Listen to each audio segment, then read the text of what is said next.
آپ کو بھی سر ممنوعہ فنڈنگ پہ فیصلہ آج محفوظ ہوا. چیف الیکشن کمشنر کی جانب سے کہا گیا کہ ہم قانون کے مطابق فیصلہ کریں گے. کیا سمجھ رہے ہیں کہ کیا پی ٹی آئی اور دیگر جماعتوں کے لیے مزید چیلنجز آنے والے دنوں میں سامنے آئیں گے یا پھر پی ٹی آئی کے لیے ہی یہ کٹھن وقت ہے؟ نہیں، میرا خیال ہے یہ ایک تو فورن فنڈنگ اور ممنوعہ فنڈنگ ہو گیا تو دیکھتے ہیں، اور یہ بڑے عرصے چلا ہے، یہ 8 سال یہ مقدمہ چلا ہے، اور اب اس کا کیا فیصلہ آتا ہے اور کیا اس کے اثرات مرتب ہوتے ہیں دیکھتے ہیں. جو حالات ہیں نا ملک میں وہ بڑی تیزی، اب یعنی جس کو میں وہ لفظ سے استعمال کرتا تھا آپریشن دھبڑ دھوز، تو یہ دھبڑ دھوز جو ہے یہ آپ اس کو سمجھیں کہ یہ کوئی اگر 4 مہینے پہلے، اچھا وقت تھوڑا سا آہستہ گزرتا محسوس ہو رہا ہے ان دنوں میں مطلب مثال کے طور پہ آج سے ٹھیک 1 ماہ پہلے اگر میں کہوں کہ جی 1 ماہ پہلے کیا ہو رہا تھا ملک کی سیاست میں، 1 ماہ پہلے، تو 1 ماہ پہلے یہ ہو رہا تھا کہ عمران خان صاحب نے تاریخ اناؤنس کرنی تھی پورے ملک میں جلسوں کے بعد، یعنی 21 جون ہے تو 20 مئی کو، لیکن اگر آپ آج یاد آپ کو لگے گا جی تو شاید کئی مہینے پرانی بات ہے، اور آج سے 4 دن کے بعد اس 25 مئی کو 1 مہینہ گزرے گا جس دن اسلام آباد کے اندر شیلنگ ہوئی تھی، اور یعنی یہ 1 مہینہ جو ہے یہ بجٹ اس کے بعد آیا، پھر اس کے بعد وہ آئی ایم ایف، آگے پیچھے ایشو مسئلے مسائل، تو مطلب ہے کہ وہ یہ 1 ماہ ایسا لگ رہا ہے کہ جیسے طویل بہت دن گزر گئے، ایک یعنی کبھی کبھی ہوتا ہے نا تیزی کے ساتھ، یہ مہینہ ذرا لمبا گزرا. آنے والے جو دن ہیں اس میں یہ جو پورا کا پورا ایک آپریشن ہے نا، جس میں کسی کو کچھ سمجھ نہیں آ رہا کہ کیا ہونے جا رہا ہے الٹیمیٹلی، اینڈ گیم کیا ہے. اینڈ گیم ہوتا ہے نا ہر آپریشن کا ایک اینڈ گیم ہے، تو اینڈ گیم کسی کو سمجھ نہیں آ رہا، تو آپ سمجھیں کہ اس کو آپ کوئی اب سے میرا خیال ہے کہ 1 مہینہ اور دے دیں اس کو، یعنی ہم 25 جولائی تک چلے جاتے ہیں، اور 25 جولائی تک جو ہیں اس کے خد و خال واضح ہوں گے، لیکن وہ خد و خال ایسے واضح ہوں گے کہ یہ پورا کا پورا جو سسٹم ہے یہ آپ کو الٹتا پھلٹتا نظر آئے گا، یہ اسٹیبل نہیں ہوگا. جو میں نے کل بھی بات کی، میں دوبارہ دہرا رہا ہوں کہ یہ ملک اسٹیبلٹی کی طرف نہیں جا رہا، یہ عدم استحکام کی طرف جا رہا ہے، مزید عدم استحکام. اور مزید عدم استحکام جو ہے، اب سوچیں کہ میں یہ عدم استحکام کی بات کر رہا ہوں تو میں اتنے پرسکون انداز میں کیوں بات کر رہا ہوں؟ میں پرسکون انداز میں اس لیے بات کر رہا ہوں کہ اس کی وجہ یہ کہ یہ اسی میں سے پھر جو کہتے ہیں نا چیزیں خراب ہوں گی مزید، اور پھر اس میں سے انشاءاللہ بھلائی نکلے گی. تو چیزیں خراب ہونے جا رہی ہیں کیونکہ معاملات سنبھل نہیں رہے. ٹھیک ہے، جن کے ہاتھ میں رکابیں ہیں ان کے ہاتھ سے معاملات سنبھل نہیں رہے، یا وہ سنبھالنا نہیں چاہ رہے. مثال کے طور پہ سب سے بڑا مسئلہ معیشت کا ہے ملک میں اس وقت، ٹھیک ہے، اور 1 ہفتہ رہ گیا، اور آج مفتاح اسماعیل صاحب نے جو بات کی، اللہ کرے آج رات کو یا کل تک ایک اسٹاف لیول ایگریمنٹ ہو جائے آئی ایم ایف کے ساتھ. اور یہ اسٹاف لیول ایگریمنٹ جو ہے ہوتا ہے تو پھر اس کے بعد وہ، کیونکہ آپ دیکھیں نا بالکل 1 ہفتہ رہ گیا، اور 1 ہفتے کے اندر وہ آپ نے بجٹ اپروو کروانا ہے آئینی طور پہ، ورنہ ملک کے اندر تمام اداروں کے پاس وہ پیسے ہی نہیں خرچ کر سکتے، قانونی طور پہ ایک چیک بھی سائن نہیں کر سکتے. اور ڈالر روپیہ اس کے اوپر کوئی ہمیں نہیں پتا کیا ہوگا. کل قومی سلامتی کمیٹی کا اجلاس بلایا گیا ہے، اور اس اجلاس کے بارے میں آج جو اطلاع ہے وہ یہ کہ اس میں پارلیمانی پارٹیوں کے سربراہان کو بلایا گیا ہے، اور یہ وزیر اعظم ہاؤس میں ہو رہا ہے. اب سوال یہ ہے کہ وہاں اگر وزیر اعظم ہاؤس میں ہو رہا ہے تو پارلیمانی پارٹیوں کے سربراہان کو بلایا گیا ہے، تو پارلیمانی پارٹی سب سے بڑی سپریم کورٹ کے مطابق، تو اس پارلیمنٹ کے اندر جو سب سے بڑی پارٹی ہے وہ تو مستعفی ہو گئی اور تحریک انصاف ہے.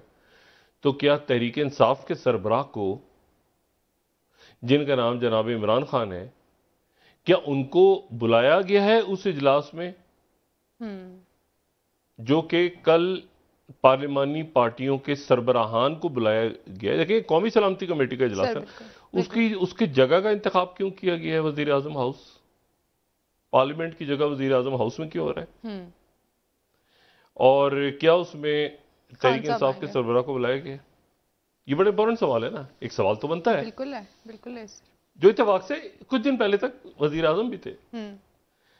اب ایشو یہ ہے کہ یہ تو ابھی تک مجھے اس کا جواب نہیں ملا. میں نے کافی جگہ سے پوچھنے کی کوشش کی تو میں نے کہا جی پارلیمنٹیرینز ہوں گے یا پارٹیوں کے سربراہان ہوں گے؟ تو پارٹیوں کے سربراہان ہوں گے، یعنی مولانا فضل الرحمان صاحب ہوں گے، شہباز شریف صاحب تو خود صدر ہیں مسلم لیگ ان کے، اس کے بعد بلاول جو ہیں وہ ایز اے وزیر خارجہ بھی آ سکتے ہیں، یا ہو سکتا ہے زرداری صاحب ہوں، ٹھیک ہے، اور باقی پارٹیوں کے ابھی تک.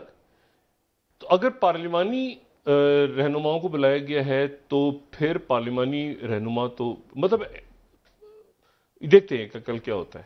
مطلب ایک کنفیوژن ہے اس میں بھی کہ قومی سلامتی کمیٹی کے اجلاس میں شریک کون ہو رہا ہے، یہ ابھی تک ان کی کوئی فہرست نہیں ہے ہمارے پاس. لیکن یہ بات انٹرسٹنگ ہوگی کہ تحریک انصاف کے سربراہ کو بلایا گیا ہے. اچھا ایک تو یہ بات ہو گئی. دوسری بات یہ ہے کہ یہ نیب کے قوانین جو ہیں یہ منظور ہوئے، ان کو سائن نہیں کیا عارف الوی صاحب نے. عمران خان صاحب نے کہا NRO ہے، ان کو چیلنج کروں گا. یہ کسی کے اوپر بھی نیب کے بارے میں تو بڑے واضح خیالات ہیں میرے، اور میں ان خیالات پہ قائم ہوں گے. یہ پولیٹیکل انجینئرنگ کے لیے ادارہ استعمال ہوتا رہا. اپنی جب سے اس نے جنم لیا، یعنی احتساب بیورو کے نام سے جب یہ قائم ہوا نواز شریف صاحب کے دور میں، سیف الرحمان صاحب کے، اس کے بعد سے لے کے اور پھر مشرف صاحب کا پورا دور، اسی نے پھر کاف لیگ بنائی اور اسی نے پیٹریاٹ بنایا. یہ نیب کو ہی کرائٹیریا جاتا ہے. بہت سے اچھے کام نہیں ہیں نا، نئی نئی پارٹیاں بن رہی ہیں، نئے نئے کام کیے بہت سارے. تو یہ جو ہے باقی ملک کا کتنا سدھرا اور ملک میں کرپشن کتنی ختم ہوئی اور لوگ کتنا ڈر گئے نیب سے، کتنا ریکور خود آیا پیسہ کتنا ریکور ہو، کہاں گیا، کیا بنا، یہ کوئی نہ پوچھ سکتا ہے اور نہ کوئی پوچھے گا. کیونکہ ہر حکومت کو یہ سوٹ بھی کرتا ہے کسی نہ کسی انداز میں. اچھا اب ایشو یہ ہے کہ یہ نیب کے جو قوانین ہیں، یہ قوانین چاہے جو بھی کر لیں، جہاں تک تو پولیٹیکل انجینئرنگ ہے نا، وہ تو نہیں ہونی چاہیے اور نہ ہی ہوگی اب غالباً.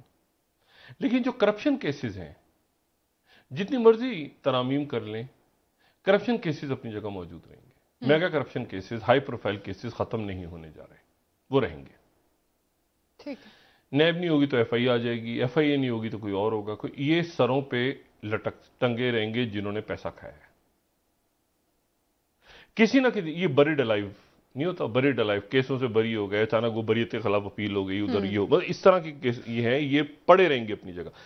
یہ یہاں سے، یہ جہاں میں بیٹھا ہوں اس طرف مجھے نہیں پتا کہ میں یہاں سے ایسے جائیں اور پھر ایسے ٹرن کر جائیں، تھوڑا سا 1.25 میل کے قریب، وہاں پر وہ بلڈنگ، اس کے تہہ خانے میں وہ 12 ڈبے پڑے ہیں، سوئٹزرلینڈ والے، اوریجنل، اصل،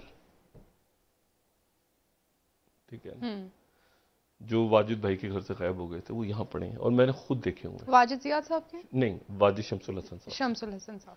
ٹھیک. بس تو میں بالکل خاموشی سے، کہاں دیکھے، کب دیکھے، کیسے، یہاں موجود، ابھی تک موجود ہیں وہ ڈبے، 12 ڈبے اوریجنل. تو اس لیے مجھے پتا ہے کہ جب جس چیز نے جہاں سے نکلنا ہو، تو مردے نے نکلنا ہو تو بریڈ الائیو وہ نکل کے سامنے آ جاتا ہے زومبی کی صورت میں. تو وہ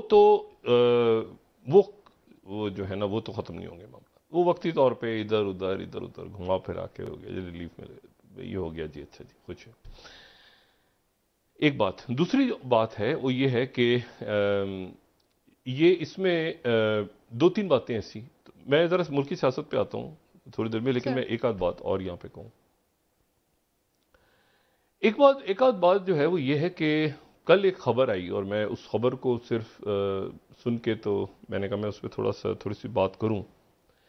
اور وہ یہ بات ہے کہ آج ہو سکتا ہے رات کو معاہدہ ہو جائے IMF کے ساتھ سٹاف لیول، اور اس معاہدے کی کامیابی یہ ہوگی کہ مزید جو ہے وہ عوام کے سروں پہ بوجھ ڈال دیا جائے گا. یعنی بہت بڑا بم جو ہے، اور وہ پیٹرول کے اوپر شاید GST کی صورت میں آئے گا، یا وہ